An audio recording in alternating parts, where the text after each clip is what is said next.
দিকে কোনোভাবেই থামছে না ভারতের ছাত্র আন্দোলন। এরই মধ্যে আজ দুপুরে দেওয়া হয়েছে সরকার পতনের এক দফার ঘোষণা। নরেন্দ্র মোদীর গাড়ি আটকে রাস্তায় ফেলে গণধুলাই করল ভারতের শিক্ষার্থীরা। এজন্য বাংলাদেশেরই আর এক রূপ। শেখ হাসিনার থেকেও ভয়ানকভাবে পতন হতে যাচ্ছে মোদী সরকারের। এক সপ্তাহে ভেঙে পড়েছে ২০ বছরের ক্ষমতার গদি। দিল্লিতে সরকার বিরোধী বিক্ষোভের ঢেউ এবার ছড়িয়েছে ভারতের অন্তত ৭ রাজ্যে। ককরোচ জনতা পার্টির সাথে সংহতি জানিয়েছে মহারাষ্ট্র, পশ্চিমবঙ্গ, বিহার সহ বিভিন্ন রাজ্যে চলছে বিক্ষোভ প্রতিবাদ। এরই মধ্যে পাটনা, হায়দ্রাবাদ এবং মহারাষ্ট্রে বিক্ষোভকারীদের উপর ব্যাপক হামলা চালায় পুলিশ। শিক্ষার্থীদের উপর হামলার প্রতিবাদে ভারত জুড়ে দাবানলের মতো ছড়িয়ে পড়েছে জেনজি আন্দোলন, যার উত্তাপ ছড়াচ্ছে আন্তর্জাতিক অঙ্গনেও। শিক্ষামন্ত্রীর পদত্যাগ আর পুলিশি নির্যাতনের প্রতিবাদে দেশে দেশে সরব ভারতীয় প্রবাসীরা। এদিকে রাহুল গান্ধীর সহ শীর্ষ বিরোধী নেতাদের আটক এবং আন্দোলনকারীদের ওপর বল প্রয়োগে পরিস্থিতি আরও চরম আকার ধারণ করেছে। সরাসরি যাচ্ছি প্রতিনিধি মাহফুজ নান্টুর কাছে। এজন্য বাংলাদেশেরই আর এক রূপ ভারতে ধরা পড়েছে। বাংলাদেশি শিক্ষার্থীদের দেখা দেখি ভারতের শিক্ষার্থীরাও মাঠে নেমেছে। এই মুহূর্তে মোদির পদত্যাগের দাবিতে তাকে রাজপথে গণধুলাই দিয়েছে। রীতিমতো আর কয়েক ঘন্টার মধ্যে হয়তোবা মোদির সরকারকে ভারতে খুঁজে পাওয়া যাবে না। দর্শক, এতক্ষণ দেখছিলেন সংবাদের শিরোনাম, এবার আপনাদের বিস্তারিত জানিয়ে দেব। দর্শক, ভারতেও খেলা শুরু হয়েছে, তবে শুধু খেলা না, এটা ফাইনাল খেলা চলছে। দর্শক, যদিও সেখানে ২-৩ দিন যাবৎ ইন্টারনেট সরবরাহ, ইন্টারনেট সংযোগ বন্ধ রয়েছে, যার কারণে আসল যে তথ্যটা সেটা আমরা জানতে পারছি না ছাত্রদের উপরে কী পরিমাণ অন্যায় অত্যাচার করছে সেখানকার পুলিশ। তবে অবশেষে আজকে দুপুরে যেই কাম ঘটিয়ে দিয়েছে ককরোচ জনতা পার্টি, তা একেবারেই মোদির জন্য ভালো হবে না। সেটা হলো এক দফার ঘোষণা দিয়েছে। এমনকি ভারতের যতগুলো রাষ্ট্র ছিল, বেশিরভাগ রাষ্ট্রগুলো এই ককরোচ জনতা পার্টির সাথে একমত হয়ে তারা রাজপথে নেমে এসেছে। একভাবে বলতে গেলে বলা যায় শেখ হাসিনার মতো ২০-১৫ বছরের ক্ষমতার গদি এক সপ্তাহে নড়ে উঠেছে। দর্শক, এরই মধ্যে আমরা খবর পেয়েছি মোদিকে রাস্তায় ফেলে গণধুলাই দেওয়া হয়েছে। তার যে স্পেশাল ফোর্স এসএসএফ, তারাও কোনোভাবে তাকে রক্ষা করতে পারেনি।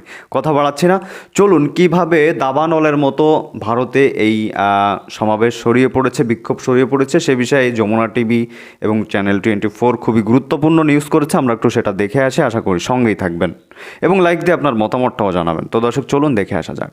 দিল্লিতে সরকার বিরোধী বিক্ষোভের ঢেউ এবার ছড়িয়েছে ভারতের অন্তত ৭ রাজ্যে। ককরোচ জনতা পার্টির সাথে সংহতি জানিয়েছে মহারাষ্ট্র, পশ্চিমবঙ্গ, বিহার সহ বিভিন্ন রাজ্যে চলছে বিক্ষোভ প্রতিবাদ। এরই মধ্যে পাটনা, হায়দ্রাবাদ এবং মহারাষ্ট্রে বিক্ষোভকারীদের উপর ব্যাপক হামলা চালায় পুলিশ। শিক্ষার্থীদের উপর হামলার প্রতিবাদে বুধবারও ব্যাপক বিক্ষোভ হয়েছে পার্লামেন্টে। এদিকে যন্তর মন্তরে অব্যাহত রয়েছে সিজেপির বিক্ষোভ কর্মসূচি। একের পর এক টিয়ার শেল নিক্ষেপ, সাথে নির্বিচার লাঠিচার্জ আর জলকামান ব্যবহার। তারপরেও পিছু হটানো সম্ভব হচ্ছে না বিহারের আন্দোলনরত শিক্ষার্থীদের। পাটনা সহ রাজ্যের বিভিন্ন স্থানে পুলিশের ব্যারিকেড উপেক্ষা করেই চলে আন্দোলন। ককরোচ জনতা পার্টির নেতৃত্বে শিক্ষামন্ত্রীর পদত্যাগের দাবিতে দিল্লিতে শুরু হয়েছিল আন্দোলন। সে আন্দোলন পরিণত হয়েছে সরকার বিরোধী বিক্ষোভে, আর সেই আঁচে জ্বলছে মহারাষ্ট্র, বেঙ্গালুরু, পশ্চিমবঙ্গ, বিহার সহ অন্তত ৭ রাজ্য। ছাত্র আন্দোলনের গণ্ডি ছাড়িয়ে এটি যেন পরিণত হয়েছে বিরোধী শিবিরের আন্দোলনে। এর মধ্যে মোদি রাজ্য গুজরাটের সুরাট, মহারাষ্ট্রের মুম্বাই, পশ্চিমবঙ্গের কলকাতা এবং তেলেঙ্গানার হায়দ্রাবাদের পরিস্থিতি সবচেয়ে উত্তাল। বুধবার সকালে মুম্বাইয়ে কংগ্রেসের নেতৃত্বে বিক্ষোভ হয়। মোদি বিরোধী স্লোগান দেওয়ার সময় লাঠিচার্জ এবং আটক করা হয় বেশ কয়েকজনকে। এ অবস্থায় পুলিশি বাধা আর কড়াকড়ির মধ্যেও যন্তর মন্তরের অবস্থান করছেন শিক্ষার্থীরা। হুঁশিয়ারি জানিয়ে কংগ্রেস নেতা রাহুল গান্ধী বলেছেন, ফুঁসে উঠেছে ভারতের জনতা, যা দেখে ভয় পেয়েছে মোদি সরকার। সরকার আসলে মানসিকভাবে ভেঙে পড়েছে, তারা আতঙ্কিত হয়ে পড়েছে। সেই আতঙ্ক থেকে তারা শিক্ষার্থী এবং বিরোধী নেতাকর্মীদের ওপর হামলা করছে। এর আগে পার্লামেন্ট চত্বরে কালো পোশাকে কংগ্রেস সহ অন্যান্য বিরোধী দলের নেতারা অবস্থান নেন। শিক্ষার্থীদের দাবিগুলো ন্যায্য এবং তারা তাদের অধিকারের কথা বলছে। শিক্ষার বাজেট ১.৪ লাখ কোটি রুপি, অথচ আপনারা আদানি ও আম্বানির ১৬ লাখ কোটি টাকার ঋণ মওকুফ করে দিচ্ছেন। বারবার প্রশ্নপত্র ফাঁস হচ্ছে। শান্তিপূর্ণ প্রতিবাদে অগণতান্ত্রিক কিছু নেই, কিন্তু শিক্ষার্থীদের সাথে এবং পার্লামেন্টে যা ঘটছে তা অগণতান্ত্রিক। পার্লামেন্টের বর্ষাকালীন অধিবেশনেও বিতর্ক হয়েছে ছাত্র আন্দোলন নিয়ে। শিক্ষার্থীদের দাবি মেনে শিক্ষামন্ত্রীর পদত্যাগ চান কংগ্রেস, সমাজবাদী পার্টি সহ বিরোধী নেতারা। হট্টগোলে লোকসভা ও রাজ্যসভার অধিবেশন একাধিকবার স্থগিত করা হয়। এদিকে আন্দোলনকারীদের ওপর পুলিশের অতিরিক্ত বল প্রয়োগ ইস্যুতে করা শুনানিতে ভারতের সর্বোচ্চ আদালত সংঘর্ষের ভিডিও সংরক্ষণের নির্দেশ দিয়েছেন। ভারত জুড়ে দাবানলের মতো ছড়িয়ে পড়েছে জেনজি আন্দোলন, যার উত্তাপ ছড়াচ্ছে আন্তর্জাতিক অঙ্গনেও। শিক্ষামন্ত্রীর পদত্যাগ আর পুলিশি নির্যাতনের প্রতিবাদে দেশে দেশে সরব ভারতীয় প্রবাসীরা। এদিকে রাহুল গান্ধীর সহ শীর্ষ বিরোধী নেতাদের আটক এবং আন্দোলনকারীদের ওপর বল প্রয়োগে পরিস্থিতি আরও চরম আকার ধারণ করেছে। পুলিশের ভূমিকায় কড়া অবস্থান নিয়েছে খোদ দিল্লি হাইকোর্ট। ভারতে চলমান জেনজি আন্দোলনের দাবানল এবার ছড়িয়ে পড়েছে গোটা দেশে, আঁচ মিলেছে আন্তর্জাতিক মহলেও। রাজধানী দিল্লির বাইরে উত্তরপ্রদেশের লখনৌ, বিহারের পাটনা, কর্ণাটকের বেঙ্গালুরু, তেলেঙ্গানার হায়দ্রাবাদ এবং গুজরাটের সুরাটে দফায় দফায় চলছে বিক্ষোভ। মহারাষ্ট্রেও পৌঁছে গেছে আন্দোলনের ঢেউ। দেশের গণ্ডি পেরিয়ে শিক্ষামন্ত্রী ধর্মেন্দ্র প্রধানের পদত্যাগ এবং শিক্ষার্থীদের ওপর পুলিশি নির্যাতনের প্রতিবাদে সরব হয়েছেন প্রবাসী ভারতীয়রা। সিজেপির সমর্থনে লন্ডনে ভারতীয় হাইকমিশনের সামনে জড়ো হন হাজারো মানুষ। কানাডার ভ্যাঙ্কুভার, জার্মানির বার্লিন এবং নেদারল্যান্ডসের আন্তর্জাতিক অপরাধ আদালতের সামনেও বিক্ষোভ করেছেন প্রবাসীরা। নিউজিল্যান্ডের অকল্যান্ডেও কর্মসূচির প্রস্তুতি চলছে বলে জানা যায়। পরিস্থিতি শান্ত করতে বিরোধী দল ও ককরোচ জনতা পার্টির নেতাদের সাথে আলোচনার প্রস্তাব দিয়েছে মোদী প্রশাসন, কিন্তু তাতেও কমেনি উত্তেজনা। অন্যদিকে সিজেপির বিক্ষোভে পুলিশের মাত্রাতিরিক্ত বল প্রয়োগের অভিযোগে এবার নড়েচড়ে বসেছে দিল্লি হাইকোর্ট। সংঘর্ষের দিনের সিসিটিভি ফুটেজ, বডি ক্যামেরার রেকর্ডিং এবং সব ধরনের ইলেকট্রনিক প্রমাণ সংরক্ষণ করার নির্দেশ দিয়েছেন প্রধান বিচারপতির বেঞ্চ। আদালত সাফ জানিয়েছে, সমাবেশ বেআইনি হলেও পুলিশকে আইনি প্রক্রিয়া মেনেই পদক্ষেপ নিতে হবে। দিল্লি প্রশাসন ও পুলিশকে জবাব দিতে 4 সপ্তাহের মতো সময় বেঁধে দেওয়া হয়েছে। তবে সরকারের দাবি, বিক্ষোভকারীরা সরকারি গাড়ি ভাঙচুর এবং পুলিশের ওপর পাথর নিক্ষেপ করেছিল, তবে এখন পর্যন্ত এর পক্ষে কোনো প্রমাণ দিতে পারেনি পুলিশ। এর ঠিক একদিন আগে প্রধানমন্ত্রীর বাসভবনের সামনে অবস্থান কর্মসূচি থেকে কংগ্রেস নেতা রাহুল গান্ধী, প্রিয়াঙ্কা গান্ধী এবং সমাজবাদী পার্টির অখিলেশ যাদবকে আটক করে পুলিশ। সরকারের পদত্যাগের দাবিতে তাদের এই কর্মসূচির পর রাজনৈতিক সংঘাত আরও চরম আকার ধারণ করে। নিরাপত্তা জোরদারের অজুহাতে রাজধানী দিল্লিতে বন্ধ রাখা হয়েছে 16টি মেট্রো স্টেশন। আশ্বাস, ভারতের মোদির গদির অবস্থা খুবই নড়বড়ে, যে কোনো ধরনের একটা ঘটনা ঘটে যেতে পারে। আমরা গতকাল থেকে দেখতে পাচ্ছি যে ভারতের দিল্লির যন্তর মন্তর অঞ্চলে লাখো লাখো মানুষের ভিড় এবং শিক্ষার্থীদের যে আন্দোলন, সেটির গতির সময়ের সাথে সাথে বেশ স্ট্রং হচ্ছে, কঠোর হচ্ছে এবং যে মানুষের পরিমাণ বহু গুণে বৃদ্ধি পেয়েছে। সারা ভারতবর্ষ থেকে, বিভিন্ন প্রভিন্স থেকে হাজার হাজার মানুষ এখন দিল্লি অভিমুখে রওনা দিয়েছে এবং অনেকে পৌঁছে গেছে। এর কারণ এবং এর ভবিষ্যৎ কি, এটি আমি আপনাদেরকে এখন বলবো। আপনারা দয়া করে শেষ পর্যন্ত ভিডিওটা দেখবেন। তবে যেই ছবিগুলি দেখে আমার কাছে 24 বারবার আমি 24-এ ফিরে যাই। বারবার আপনার মনে হচ্ছে যেন আমরা ভারতে আমাদের এই 24-26-এ আবার জন্ম নিয়েছে। আপনারা দেখুন এই ভিডিওটি।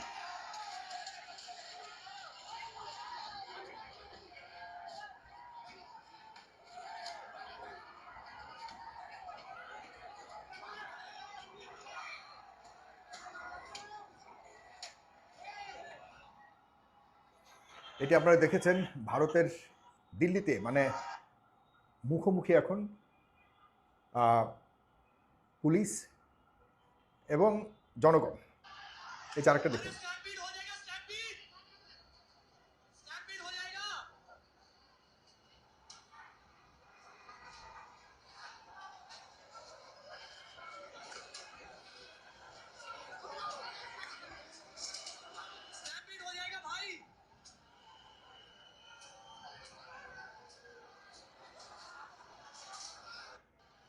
নারী, পুরুষ, শিক্ষার্থীদের মধ্যে মেয়ে, ছেলে কেউ বাদ নাই। সবাই এমনভাবে রাজপথে ব্যারিকেড দিচ্ছে এবং বিশেষ করে পুলিশের মুখোমুখি যখন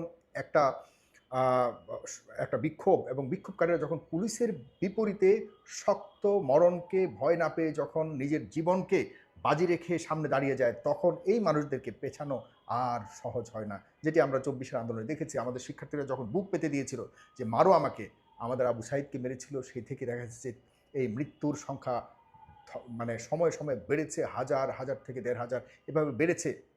এবং সেই মৃত্যুকে শেষ পর্যন্ত ভয় পায়নি আমাদের 24-এর শিক্ষার্থীরা এবং সাধারণ মানুষ।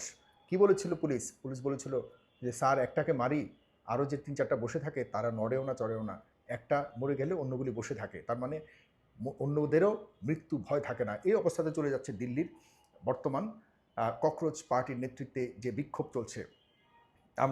আমি বলেছিলাম আজকে সকালে একটা স্ট্যাটাস দিয়েছি যে দিল্লির এবং ভারতের বিভিন্ন প্রভিন্স, পশ্চিমবঙ্গ থেকেও কিন্তু 24-এর আমাদের আন্দোলনকে সমর্থন করে শিক্ষার্থীরা সেদিন আমাদের আন্দোলনের প্রতি যথেষ্ট সহানুভূতি জানিয়েছিল এবং সমর্থন জানিয়েছিল। তখন আমাদের এই সমর্থনগুলো যথেষ্ট আমাদেরকে স্পিরিট জুগিয়েছে এবং সেটির উপরে নির্ভর করেও কিন্তু আমরা আরও বেশি আমাদের চেতনা আমরা বৃদ্ধি পেয়েছিল এবং এই আন্দোলনকে আরও গতি পেয়েছিল। প্রিয় ভাইরা যারা দেখছেন, আপনাদেরকেও বলছি, বাংলাদেশে যারা শিক্ষার্থীরা আছে, যারা জেন জি জেনারেশন রয়েছেন, তাদেরকে বলবো আপনারা আপনাদের জায়গা থেকে এই দিল্লিতে চলমান যে বিক্ষোভ রয়েছে, শিক্ষার্থীদের জীবন এখন অনেক হুমকির মুখে এবং সরকারের সাথে মুখোমুখি অবস্থানে আছে। এই অবস্থাতে আপনাদের যদি মনে হয় না শিক্ষার্থীদের এই আন্দোলন যৌক্তিক, তাহলে আপনারা তাদের আন্দোলনকে সমর্থন দিয়ে আপনারাও আপনাদের জায়গা থেকে একটা সলিডারিটি জানাতে পারেন।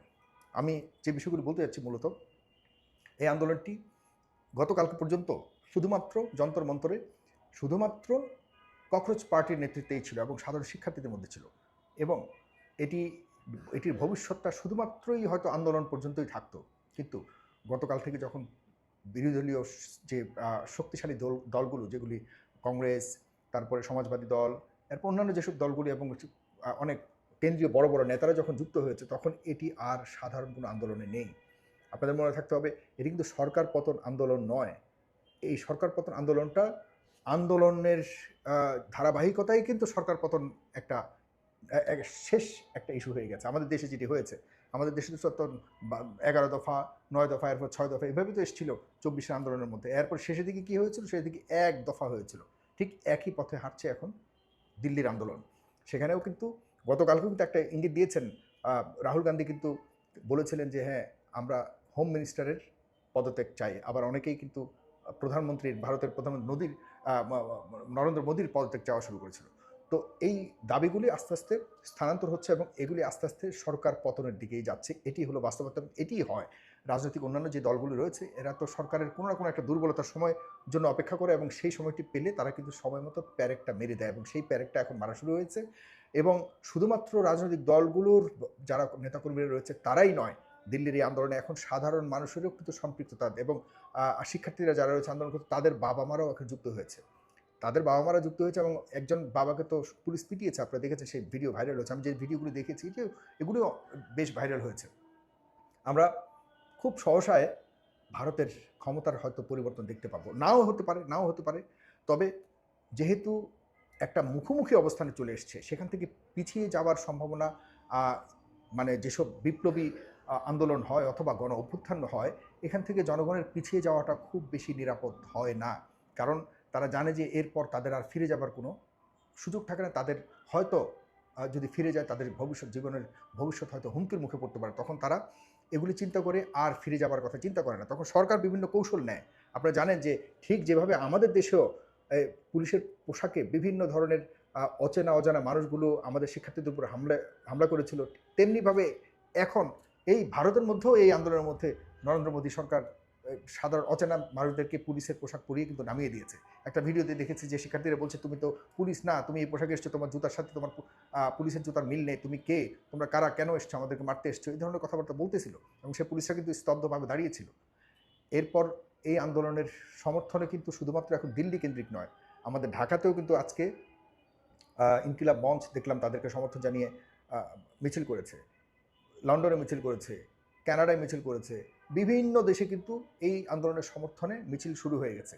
সুতরাং এটি এখনও পর্যন্ত শুরুর পর্যায়ে আছে, জানি না কোথায় যাবে। অনেকে মনে করছেন যে ভাই চেষ্টা করে লাভ কি, এই পরিবর্তন হলে কে আসবে ক্ষমতায়? কংগ্রেস আসবে। কংগ্রেস তো আমাদের দেশে একইভাবে শোষণ করেছিল, একইভাবে কংগ্রেস রকে দিয়ে আমাদের দেশে গণতন্ত্রকে নস্যাৎ করেছিল, ভেঙেছিল এবং আমাদের দেশকে কখনো উন্নত হতে দেয়নি।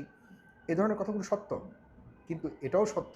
তো দর্শক দেখছিলেন খুব গুরুত্বপূর্ণ প্রতিবেদন, এতক্ষণ আশা করি আমাদের সাথে ছিলেন এবং দেখছিলেন। দর্শক, এখন এ বিষয়ে আপনাদের মতামত কী হবে একটু কমেন্টের মাধ্যমে জানান। আর হ্যাঁ, পরবর্তীতে এর থেকেও কয়েকশো গুণ বেশি গুরুত্বপূর্ণ নিউজ আসতে চলেছে, যেটা এই নিউজে দেখানো উচিত ছিল, সময়ের কারণে দেখাতে পারিনি। তো সেটা দেখার জন্য অবশ্যই চ্যানেলটি সাবস্ক্রাইব করবেন। আর পাশে রাখা বেল আইকনটি অল করে দিবেন। তো দর্শক ভালো থাকুন, সুস্থ থাকুন, দেখা হচ্ছে খুব দ্রুত। আল্লাহ হাফেজ।